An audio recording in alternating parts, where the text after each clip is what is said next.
आज हम डिस्कस करने जा रहे हैं स्टेज 3 ओवेरियन कैंसर में करने वाले सर्जरी के बारे में। हेलो फ्रेंड्स, मेरा नाम डॉक्टर प्रवीण कुमार है। मैं कैंसर सर्जन हूँ।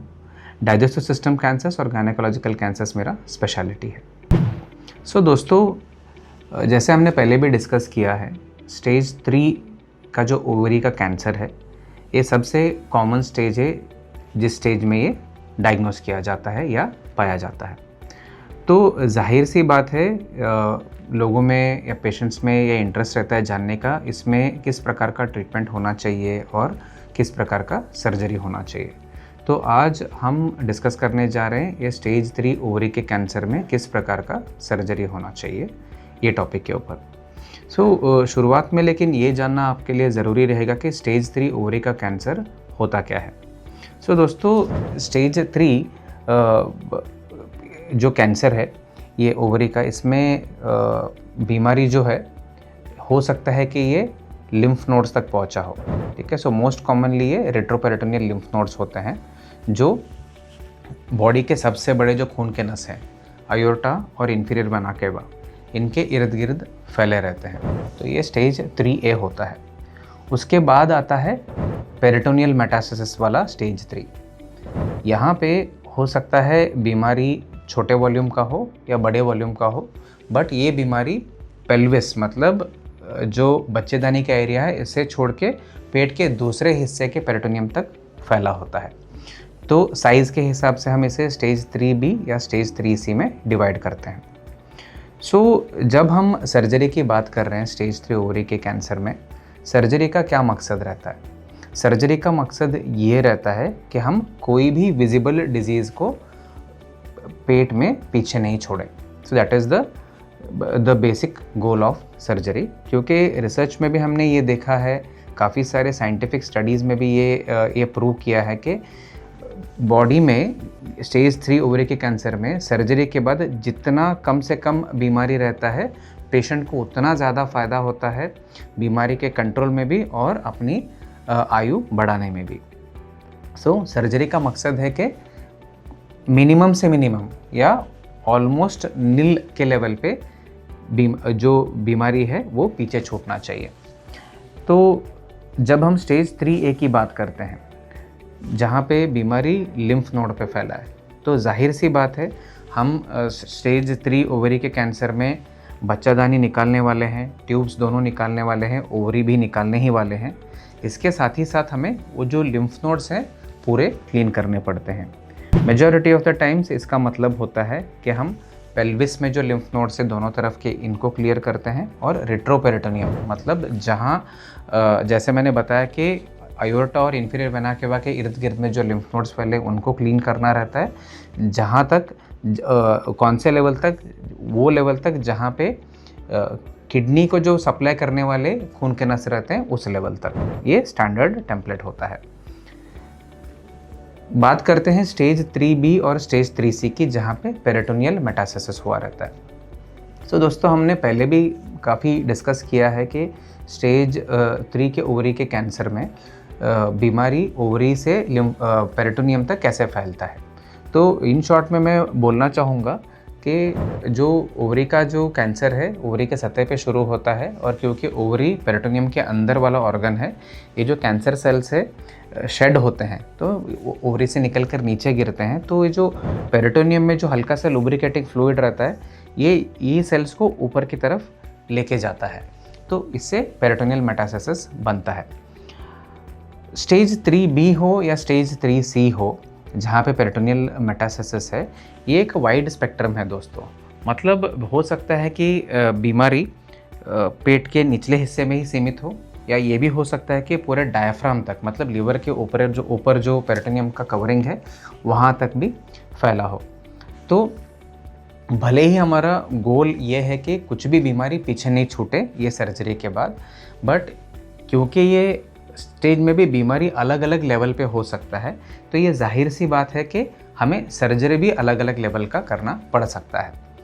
तो स्टैंडर्ड है कि हम बच्चादानी निकाल रहे हैं, ट्यूब निकाल रहे हैं, उसके साथ ओवरी भी दोनों निकाल रहे हैं। तो इसके साथ ही साथ हमें स्टेज 3B 3C में पेरिटोनियल कवरिंग को भी निकालना पड़ता है। तो जैसे हमने पहले भी डिस्कस किया था, पेरिटोनियम का जो लेयर है इसमें 2 प्रकार के रहते हैं। एक तो है पेरिटोनियल का लेयर जो ऑर्गन्स के ऊपर है। ये ऑर्गन हो सकता है स्टमक हो, कोलन हो, रेक्टम हो, लिवर हो, ठीक है। और दूसरा है जो बॉडी के जो पेट के मसल्स को कवर करता है, जिसको हम पैराइटल पेरिटोनियम बोलते हैं। तो इन दोनों में भी जहाँ जहाँ पे बीमारी फैला है, इनको निकालना ज़रूरी होता है। रूटीनली जब हम स्टेज 3B और 3C की बात करते हैं, तो हमें बच्चेदानी के साथ साथ पेल्विस का जो पेरिटोनियम है, जो यूरिनरी ब्लैडर को कवर करता है और रेक्टम के साइड्स को कवर करता है और आइलियाक वेसल्स को कवर करता है, इसको तो निकालना मोस्ट कॉमनली परफॉर्म किया जाता है, ताकि हमें डिजीज़ का कंप्लीट रिमूवल पॉसिबल रहे। इसके साथ ही साथ ऊपर के हिस्से में जो पैराइटल पेरिटोनियम है, ये डिजीज़ के एक्सटेंट पे डिपेंड करता है कि कितना फैला है, उसके हिसाब से हमें ये निकालना पड़ता है। तो ये तो हो गया पैराइटल पेरिटोनियम। जो पेरिटोनियम ऑर्गन्स को कवर करता है, ये पेरिटोनियम ऑर्गन्स को बहुत ही डेंसली अधीरेंट रहता है, तो इसमें हम पील ऑफ नहीं कर सकते जैसे हम पैराइटल पेरिटोनियम को कर सकते हैं। तो यहाँ पे जहाँ पे बीमारी फैला है ऑर्गन्स के ऊपर, वहाँ पे हमें वो ऑर्गन को भी निकालने की ज़रूरत पड़ती है।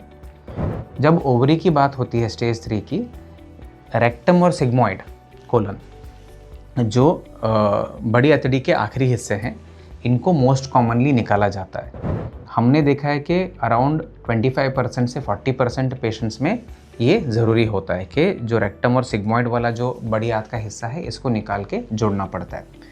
ठीक इसी तरह सेकेंड मोस्ट कॉमन जो ऑर्गन है, मतलब इसी तरह जैसे हमने रेक्टोसिग्मोइड निकाला, इसी तरह दूसरे ऑर्गन्स को भी निकालने की ज़रूरत पड़ सकती है, बट ये इतना कॉमन नहीं है।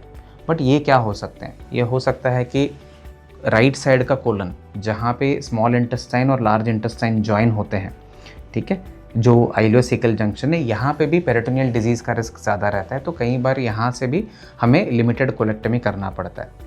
ठीक इसी तरह थोड़े पेशेंट्स में जहाँ पे ओमेंटम में बहुत ज़्यादा बीमारी है और इसको बड़ी आंत से छुड़ा नहीं सकते, पूरा कोलन भी निकालना पड़ सकता है। इसके बाद आता है बारी removal of lower part of stomach, ये भी सम पेशेंट्स में पॉसिबल है। और आता है नेक्स्ट बारी स्प्लीन का। स्प्लीन के एंड में, मतलब स्प्लीन के हाइलम में, जहाँ पे पैंक्रियास स्प्लीन से मिलता है, यहाँ पे भी कई बार डिपॉजिट्स होते हैं। तो इसके लिए भी हमें स्प्लीनेक्टमी अलॉन्ग विथ ओमेंटेक्टमी करना पड़ सकता है। तो ये हो गया विज़रल रिसेक्शंस। सो दोस्तों, जब हम स्टेज 3B या 3C ओवरी की बात कर रहे हैं, आपको अभी जानने में आया रहेगा कि ये सिर्फ एक सर्जरी नहीं है, इसमें मल्टीपल सर्जरीज़ हैं जिनको हम कंबाइन कर रहे हैं। तो ये सारे प्रोसीजर को हम ऑल टुगेदर बोलते हैं साइटोरेडक्टिव सर्जरी, या इन शॉर्ट में CRS। अभी क्या है, जैसे मैंने बताया कि बीमारी जितना फैला है उसके हिसाब से हमें सर्जरी का एक्सटेंट भी डिसाइड करना पड़ता है। तो जाहिर सी बात है, जितना टाइम लगने वाला है सर्जरी में वो वेरी हो सकता है।